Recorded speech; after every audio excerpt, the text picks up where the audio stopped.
안녕하세요. 네, 반갑습니다.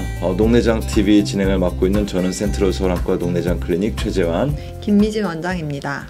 김미진, 저희 우리 녹내장 TV 촬영 되게 오랜만이죠? 네, 저번 달에는 네. 못 찍어서 그렇죠. 많은 분들이 기다리셨을 것 같아요. 굉장히 병원 안에서도 바쁜 일들이 굉장히 많았어요. 저희 사실은 지금 우리 찍고 있는 새 스튜디오를 마련했습니다. 저희가 병원 안에 스튜디오 이음이라고 해서 조금 더 시청자 여러분들한테 좀 더 고급의 정보들을 드리기 위해서 원내에다가 스튜디오를 마련했는데 이런 작업들로 좀 많이 바빴어요. 네. 새 스튜디오 마음에 드세요? 그러게요. 오늘 좀 제대로 방송할 수 있을 것 같아가지고 열심히 해보겠습니다.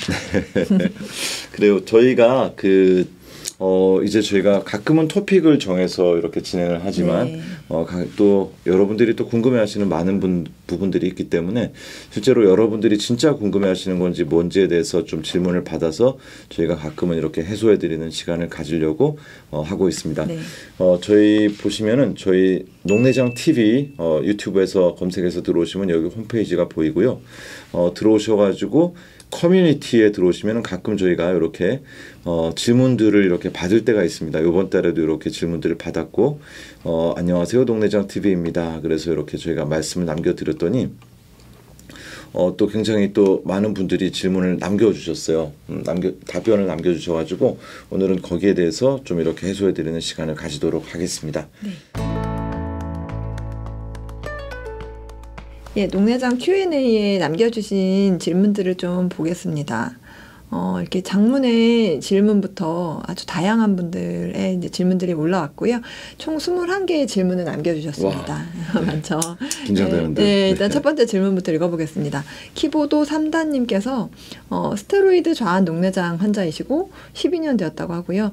라섹 하려다가 이제 발견하신 것 같은데 이 12년 전 안압이 좌하는 13, 우하는 14. 현재는 밸브 위치를 변경하는 이제 시술을 하고 3주 차인데 왼쪽 눈이 24라고 하고요. 오른쪽 눈은 정상 아닌데 안압이 11에서 17 사이로 왔다 갔다 한다고 합니다. 왼쪽 눈은 말기 녹내장에 내피세포 수도 적어서 좀 그런 부분 보고 계시다고 하고 왼쪽 안압이 올라가면 오른쪽도 같이 올라가는 것 같다고 합니다. 3주 전에 여기 센트럴 서울안과에서 검진했을 때 선생님께서 우측은 괜찮고 왼쪽은 밸브 빼고 젠을 해야 한다고 하셨는데 스테로이드 장기 복용으로 오른쪽 눈이 망가질까봐 밸브 위치만 변경했다고 합니다. 오른쪽 눈은 어느 병원을 가도 괜찮다고 하는데 왼쪽 안압 관리가 안 되면 정상인 오른쪽 눈도 문제 발생 가능성이 높아질까요? 일단 먼저 그거 질문하셨고 또 내피세포 수도 적고 이 왼쪽 시력은 손가락만 겨우 볼 수 있는 정도 시력인데 이 실명되더라도 선모체 파괴수를 받으면 오른쪽 눈, 정상 눈에 도움이 될지 그거 여쭤보셨습니다. 네, 사실 저희가 좀 이렇게 어려운 녹내장 환자분들이 좀 많이 오시면서 내용들이 좀 복잡한 분들이 많이 있습니다. 사실 이제 저희가 질문이 좀 복잡해서 이제 여러분들한테 얘기할 때 몇 가지 포인트를 잡아서 말씀을 드리면은 우리 녹내장 수술이라고 하는 것이 굉장히 다양한 종류가 있는데 그 중에서 좀 진행된 녹내장에서 시술하게 되는 이제 방수 유출 장치 삽입술 같은 경우에는 그 튜브가 전방 속에 들어가 있기 때문에 사실은 이제 내피가 손상이 될 가능성을 좀 가지고 있거든요. 그래서 이렇게 내피 세포가 이렇게 안압은 잘 조절이 되는데 내피 세포가 이렇게 좀 숫자가 떨어지는 경우에 장기적으로 방치하게 되었을 때 각막 내피 세포의 기능 부전으로 인해서 그 각막 혼탁 같은 것들이 발생할 수 있잖아요. 그죠? 그래서 방수 유출 장치 삽입술을 한 경우에는 내피 세포 모니터링을 잘 해야 되고 이런 경우에 내피세포 숫자가 감소하는 속도가 어느 정도 이상으로 떨어진다고 할 때는 튜브를 제거하고 좀 다른 방법으로 안압을 조절해야 되는 그런 경우라고 생각을 합니다. 아마 그래서 이런 경우에 아마 제가 많이 하는 방법은 튜브를 빼고서 그 튜브가 빠져 있는 부분에다가 이제 좀 콜라겐 매트릭스 같은 걸 써가지고 여과포를 만드는 수술을 하기도 하고 혹은 이제 그게 여의치 않은 경우에서는 선모체 파괴술이라고 해서 혹은 마이크로펄스 레이저 같은 것들 좀 다양한 시술들이 있잖아요. 그렇게 진행을 하는 경우들이 있습니다. 근데 어떻든 간에 뭐 굉장히 좀 고민이 여러 가지 부분에서 많이 되는 부분은 있고요. 다음에 내원하실 때 제가 다시 한번 좀 자세히 상담해 드리도록 하겠습니다. 이분께서는 일단 네. 왼쪽 눈이 관리가 안압이 오르면 네. 오른쪽도 문제 발생 가능성이 높아질지 굉장히 그게 우려되시는 것 같아요. 한쪽에 안압이 네. 올라가면은 오른쪽에 정상인 눈이라도 네. 이제 잘 지키고 싶으신데 이제 그런 부분을 이제 제일 많이 걱정하시는 것 같은데. 맞아요. 이런 경우들이 있는 것 같아요. 네. 저희가 실제로 한쪽에 안압이 굉장히 높고 반대쪽도 좀 높은데 높은 쪽 안압을 떨어뜨리면은 네. 반대편의 안압도 조금 떨어지는 네. 경향이 있더라고요. 네. 이런 것들은 이제 저희가 학술적으로 설명할 때는 이게 굉장히 이제 안압이 높을 때 이제 어떤 통증을 유발하는 카테코라민이라든지 그런 전신적인 호르몬들의 이제 그 혈압을 상승시키고 그런 것들이죠. 그런 것들이 이제 분비되고 있어서 반대편에도 영향을 미치다가 이쪽을 떨어뜨리면 반대편도 좀 떨어지는 경우가 있습니다. 네. 그래서 만약에 안 보이는 눈이라고 하더라도 안압이 과대하게 높다고 하면은 그거는 좀 조절을 하는 게 반대편 눈에도 조금 도움이 되지 않나 하는 네. 생각을 가지고 있습니다. 네, 다음 질문은 샤이9844님께서 올려주셨습니다. 정상 안압에 시야결손이 나타나는 원인을 알고 싶다. 이분은 극심한 편두통과 안구통으로 급성농내장 진단을 받았고 개방각 농내장이라고 하네요. 진단할 때 뭐 시신경이 마비되고 죽었다 이런 표현을 아마 들었다고 하십니다. 그래서 편두통 약 처방받고 뭐 통증은 호전이 됐는데 시야결손이 좀 보인다고 하셔서 걱정이 된다. 뭐 코로나로 활동이 줄어든 거 있고 뭐 여러 가지 뭐 왼쪽 시력이 안 좋아서 뭐 오른쪽으로 돌려본 적이 있는데 그런 이유도 해당이 될까요? 이명과 이석증도 있었고 뭐 하여튼 그런 증세는 좀 좋아졌다. 아마 제 생각에는 어떤 그 편두통과 뭐 그다음에 농내장의 그 상관관계 같은 것들이 있는지 에 대해서 또 급성이라고 말씀하셨기 때문에 아마 좀 안압이 좀 높은 타입이었을 않았을까.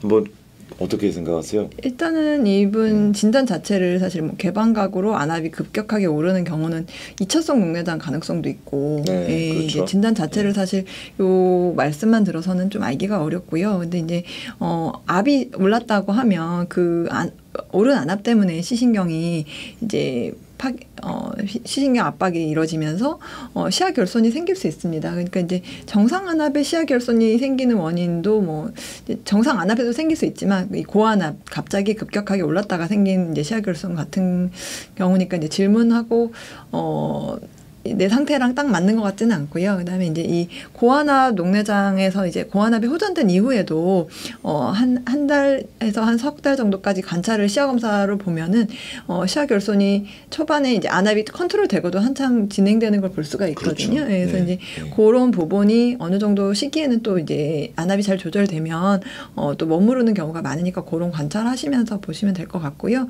그다음에 이제 환자분이 걱정이 이제 좀 생기다 보니까 왼쪽 시력이 안 좋아서 오른쪽으로 봤는데 혹시 그것 때문에 시야 결손이 생겼는지 이제 그것도 문의하셨는데 그런 부분은 마음 편하게 그냥 이렇게 어느 쪽으로 보신다고 해서 더 생기는 것은 아니니까 편한 자세로 보시는 건 괜찮을 것 같고요. 그다음에 이석증과 이명 자체는 이제 이 귀에서 일어나는 일이기 때문에 농내장 조절하는 데 부분에서는 크게 뭐 걱정 안 하셔도 될 것 같습니다. 네, 감사합니다. 네, 다음 질문 읽어볼게요. 이닐님께서 안녕하세요. 저는 이제껏 농내장에 대한 개념도 모를 정도로 문외한이었는데 한쪽 눈이 시린 증상이 있어서 안과를 갔다가 안압 검사하고 한쪽 눈이 농내장이 의심된다며 6개월 후에 농내장 검사를 권유받았습니다. 그래서 이제 또 이 농내장에 대해서 좀 알아보니 초기에 발견해서 치료하는 게 가장 중요한 것 같은데 이 의심된다고 하고 6개월 뒤에 검사하는 게 괜찮은 건지 아니면 하루라도 빨리 검사를 하는 게 나을지 조언 부탁드립니다 하셨습니다. 농내장 의심증에 대한 질문입니다. 네. 농내장 의심증이라 여기도 아까 말씀하신 것이 한쪽 눈이 농내장이 의심된다며라고 했죠. 이게 포인트입니다. 사실은 농내장이라고 진단을 받으신 게 아니잖아요. 그죠? 농내장이 의심되는 거는 실제로 시신경 모양은 좀 남들하고 좀 다르게 생겼지만 실제로 시신경 손상이 없는 경우도 있고 그다음에 시야가 아마 괜찮았을 것 같아요. 그런 경우는 경과를 두고서 어느 정도 안압이 많이 높거나 그렇지 않다면 어느 정도 경과를 두고서 관찰하는 것이 훨씬 더 나은 경우가 있습니다. 왜냐하면 농내장은 굉장히 특히 만성 농내장들은 긴 시간을 두고 변화가 일어나는 병이기 때문에 뭐 오늘 하고 그다음에 일주일 있다가 검사하고 하는 것들이 별로 다르지 않거든요. 네. 어느 정도 시간 간격을 두고서 검사를 해야 차이를 발견할 수 있는 경우가 있습니다. 이렇게 얘기를 들으셨다고 하면은 너무 네. 그 서두르지 마시고 네. 조금 마음의 여유를 가지고 보셔도 될 것 같습니다. 네. 넘어갈게요. 네, 제가 읽어보겠습니다. 네. 자, 푸른솔님께서 안녕하세요. 전방각이 좁아서 레이저로 구멍을 내라는 병원도 있고 무섭습니다. 네, 그냥 지켜보자는 병원도 있는데요. 그리고 폐쇄각 녹내장이라고 하는 데도 있고 아니라고 하는 데도 있어요. 어떻게 해야 할까요? 안압은 18, 19입니다. 부탁드리겠습니다. 예, 제가 그럼 대답을 해볼게요. 일단 이분은 진단 자체가 확실하지 않아서 좀 많이 답답하실 것 같아요. 저희도 이제 이런 이 말로만 들어서는 이다 아니다 하는 상황에서는 일단 정확한 진단을 받으시는 게 1번일 것 같습니다. 그래서 폐쇄각 녹내장을 진단하는 데는 일단 그 폐쇄각이라고 하는 전방각을 잘 볼 수 있는 장비로 눈 모양을 봐야 되고요. 그 다음에 이제 안압이 평소에는 18, 19인 분도 이 폐쇄각이라고 하면 안압 변동이 꽤 클 수 있거든요. 또 급격히 오른다든지 그런 이제 증상이 발생할 수 있는 형태의 녹내장이기 때문에 평소 내가 그런 이 안압이 올랐을 때 해당하는 증상이 있는지도 한번 좀 살펴볼 수 있거든요. 그래서 좀 이 두통이 자주 빈번하게 있다든지 아니면 좀 뿌옇게 보이는 증상과 같이 동반되는 뭐 이렇게 머리가 아프거나 속이 울렁거리거나 이런 증상이 있는지 그런 이 간헐적인 증상이 있는지 여부도 좀 확인하는 게 좋고요. 만약에 그런 게 있고 또 안에 시신경 모양을 봤더니 시신경에 녹내장성 손상이 있다 그러면 사실은 이 치료를 하는 쪽으로 가는 게 맞을 것 같습니다. 근데 형태가 좀 의심되는데 안압도 늘 일정하게 뭐 아주 안정적인 안압이 나온다든지 나는 그런 안압이 올랐을 때 생기는 증상이나 이런 징후가 별로 없다라고 하면 조금 이 모양을 관찰할 여지가 있고요. 이 대부분 이 폐쇄각 녹내장이라는 이 경우가 눈에 이제 백내장이 생기는 연령대 같은 경우에는 백내장 자체가 진행되면서 조금 더 전방각이 좁아지는 경우도 있기 때문에 네, 그렇죠. 그런 부분을 다 염두에 두고 이 레이저 치료를 할지나 뭐 백내장 수술을 할지나 이런 부분을 다 이제 종합적으로 봐야 되거든요. 그래서 그렇죠. 진단 자체를 정확하게 하는 것이 이 치료 결정을 하는 데 있어서 제일 중요한 부분 같습니다. 맞아요. 그 폐쇄각 녹내장에 대해서 좀 부가적으로 말씀을 드리면 생각보다 폐쇄각 녹내장이 방치되는 경우들이 가끔 있잖아요. 네. 그죠? 특히 이제 그 백내장 같은 이렇게 주로 폐쇄각 녹내장이 발생하는 기전 자체가 백내장을 이제 오래 치료 안 하고 두면서 수정체가 뚱뚱해지면서 눈 안에 각막과 홍채가 이렇게 좁아지면서 생기는 것인데 요새는 이제 분위기가 많이 바뀌긴 했지만 어떤 그 어르신들께서는 백내장은 그냥 가능한 한 늦게까지 안 하고 버티는 것이 좋다라고 알고 계시는 경우들이 있고 그런 경우에서 많이 생기는 걸 봤어요. 그래서 만약에 고연령대라고 하시면은 조금 더 정확한 진단, 뭐 우각경을 쓴다든지 혹은 요새는 이제 전환부 단층 촬영기 같은 그쵸. 것들을 쓰면 금방 잘 알 수 있으니까 그런 설비를 갖춘 병원에서 다시 한번 진료를 받아보시는 것을 권장하겠습니다. 네, 맞아요. 그래서 그 백내장 자체가 뿌옇게 보이는 것만 병이 아니라 이게 부푸는 것도 병이라는 개념 자체가 있어야 될 것 같아요.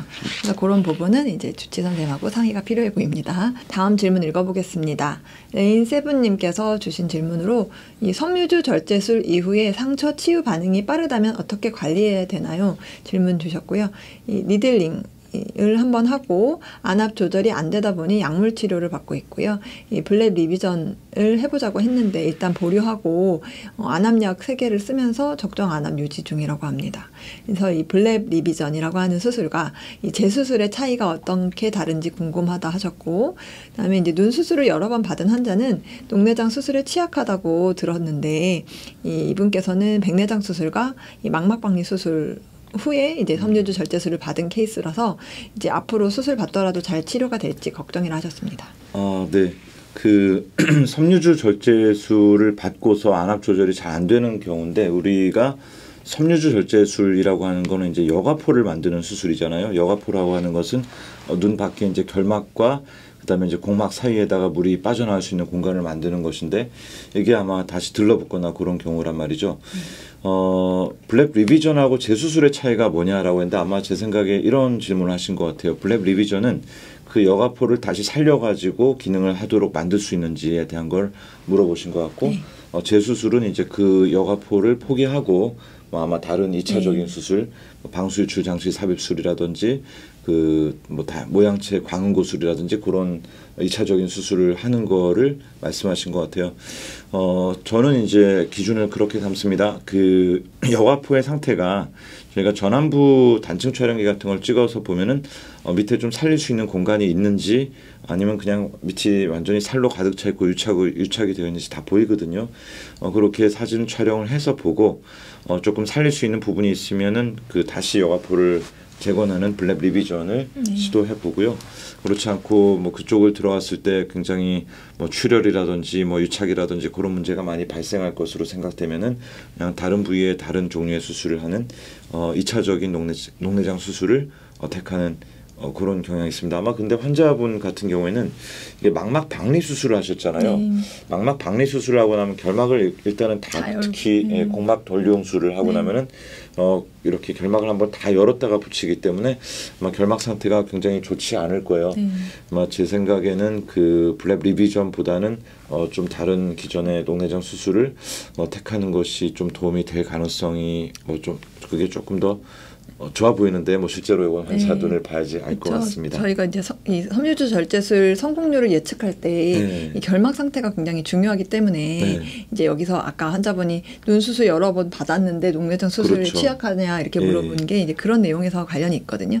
그냥 일반 눈 안쪽으로 각막을 통해서 들어가는 수술이나 뭐 라식 수술 같은 거랑은 그렇죠. 또 다르게 이 망막 박리로 결막을 열어서 쭉 이 눈에 둘러싸는 링 같은 걸 넣은 수술을 하신 거기 때문에 이런 분들은 이제 결막 상태가 안 좋아서 더 녹내장 수술의 결과가 안 좋을 수 있다. 이런 부분을 이제 설명을 들으신 것 같습니다. 그래서 이거는 이제 일반적인 내용은 아니고 이 환자 경우는 좀 해당 사항이 있을 수 있을 것 같습니다. 예. 하여튼 이런 재수술 같은 경우는 결막 상태를 잘 파악하는 거, 그다음에 이제 시신경 상태도 잘 들여다봐야 되겠죠.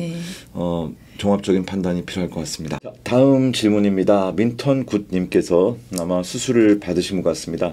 섬유주 절제술 후 눈 마사지를 통해서 안압 조절 및 수술 부위 들러붙는 걸 방지하는 걸로 알고 있는데 수술한 지 시간이 오래됐어도 안압 유지를 위해 눈을 누르는 마사지를 지속해도 될까요?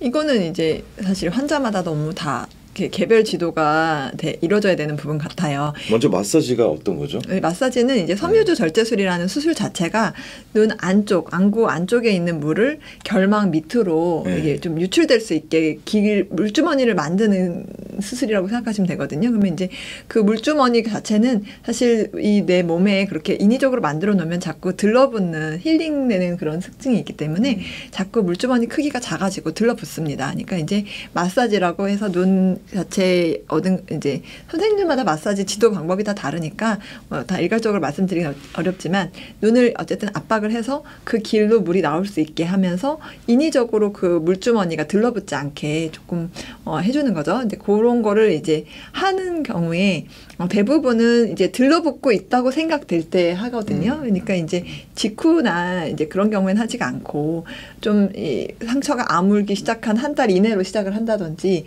그다음에 이제 수술하고 나서도 중간에 뭐 니들링 같은 조작으로 방수 유출을 조금 더 늘리는 조작을 했는데 그게 들러붙을 것 같다. 그러면 이제 보통 그렇죠. 그런 목적으로 하게 되거든요. 그러니까 이제 내 눈이 그런 조작이 필요한지를 먼저 상의를 해서 하시면 되고, 이것도 저희가 또 마사지도 뭐 어떤 분은 하루에 2번, 어떤 분은 더 자주 이렇게 다 조금 다르게 지도를 하고 있거든요. 그러니까 이제 필요한지나 횟수나 방법은 주치 선생님하고 다 상의를 하시는 게 좋아 보입니다. 그렇죠. 어떤 경우는 이제 완전히 이제 수술을 했지만 이제 밖으로 나가는 물길이 완전히 막혀버린 경우도 있잖아요. 그렇죠. 그런 경우는 이제 사실은 마사지를 하는 것이 오히려 마사지를 할 때 안압만 더 올라가게 만들지 맞아요. 뭐 실제로 어떤 좋은 효과를 여과포가 살려나는데 도움이 안 되는 그렇죠. 마사지일 수 있죠. 그래서 그거는 이제 섬유주 상태, 그 여과포 상태에 따라서 혹은 뭐 방수 유출 장치 삽입술을 했다고 하는 경우에는 뭐 그런 뒤쪽 상태에 따라서 다르기 때문에 이거는 절대로 환자분이 혼자서 판단해서 결정하시면 안 되고, 이거는 반드시 수술하신 선생님하고 상의를 해서 결정할 부분이라고 생각을 합니다. 네, 또 방수 유출 장치 삽입술을 했는데 잘못 누르면 각막 손상 생길 수 있거든요. 그렇죠. 그러니까 이제 맞습니다. 그런 분들은 어쨌든 필요한지 여부부터 확인을 하고 안전하게 해야 될 것 같습니다. 네, 맞습니다. 다음 질문으로 넘어가 보겠습니다. 네. 이건 제가 여쭤볼게요. 네, 녹내장 네. 환자의 코어 운동, 허리 디스크 예방 운동, 상체 근력 운동은 진짜 없는 건가요? 운동 전문가인 최 원장님께서 네. 대답을 해주실 예정입니다. 그 운동이라고 하는 게 네. 사실 되게 그 뭐랄까 녹내장 환자분한테 고민이 많이 되는 거예요. 저희가 사실 지난번에 녹내장과 운동편에서 자세하게 좀 말씀을 드리긴 했지만 그냥 일반적으로 굉장히 뭐 별 생각 없이 그냥 질문을 딱 받는다 그러면 무산소 운동은 별로 안 좋고요. 유산소 운동은 좋아요라고 얘기를 하는데 그러면 근력 운동은 절대로 하면 안 되나요? 이렇게 물었을 때 조금 더 디테일하게 얘기를 좀 해줄 수 있어야 됩니다. 그러면 근력 운동도 중요한데 뭐 우리가 녹내장도 중요하지만 60대 70대가 되고 하면은 이제 여러 가지 기력이라든지 뭐 기타 등등 뭐 허리 디스크 같은 것도 그래요. 이게 코어 운동을 안 하고 척추 기립근 같은 것들이 약해지면 디스크가 생기거든요. 어떤 거 하나를 좀 이제 겁이 나서 좀 피하다가 완전히 또 다른 문제를 만드는 경우도 있잖아요. 그래서 저 같은 경우는 이제 이렇게 권합니다. 뭐 아주 심한 녹내장 환자의 뭐 매우 진행이 명백한 경우라고 하면은 좀 과중한 부하가 걸리는 운동들 뭐 예를 들어서 아령을 가지고 누워서 벤치프레스를 한다거나 그런 것들은 좀 피하는 게 좋겠다고 얘기를 하지만 특별히 부하가 걸리지 않고 횟수를 굉장히 많이 할 수 있는 운동들 있죠. 예를 들어서 뭐 스쿼트를 하더라도 아무것도 안 들고서 앉았다 일어났다 하면서 반복하는 그런 스쿼트는 실제로 심박수가 올라가지 뭐 그렇게 막 근력이나 그런 것들에 큰 무리가 되지 않는다고 생각하기 때문에 뭐 별 문제가 없다라고 생각을 해요. 그래서 녹내장 정도에 따라서 판단을 해야 되겠지만 뭐 어떤 근력 운동도 해서는 안 된다. 이것은 요새는 뭐 답으로 생각되지는 않다라고 말씀을 드리고 싶습니다. 맞아요. 그리고 저희가 이게 녹내장 환자의 운동편에서 아주 상세히 다뤘기 때문에 그거 보시면 조금 많은 도움 받으실 수 있을 것 같습니다.